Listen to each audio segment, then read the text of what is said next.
আতঙ্কের আরেক নাম ব্যাটারি চালিত অটোরিকশা। ব্যাটারি চালিত অটোরিকশা আতঙ্কের নাম হলেও এ খাতে বাণিজ্য এখন রমরমা। ঝুঁকিপূর্ণ এই যানকে ঘিরে গড়ে উঠেছে 10,000 কোটি টাকার ব্যবসা।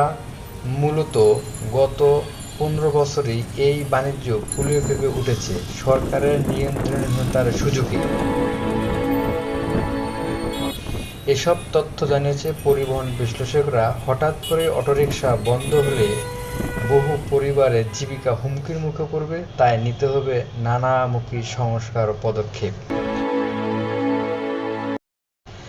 সারা দেশে মানুষ কিস্তি করে এসব গাড়ি কিনছে পেটের দায়ে। আমাদের দেশ কোনো ইউরোপ না, লাখো মানুষ এই সব করে তাদের পরিবার চালায়। লাখো পরিবার এই পরিবার 5 সন্তান বহন করে কোটিতে গিয়ে দাঁড়ায়। সব মিলে কত মানুষ রিজিকে এসব গাড়িতে চিন্তা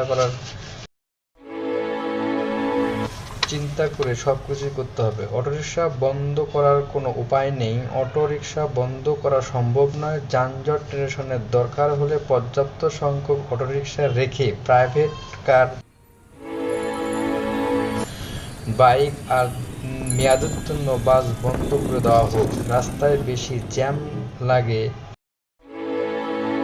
রিক্সা আর বাসের জন্য।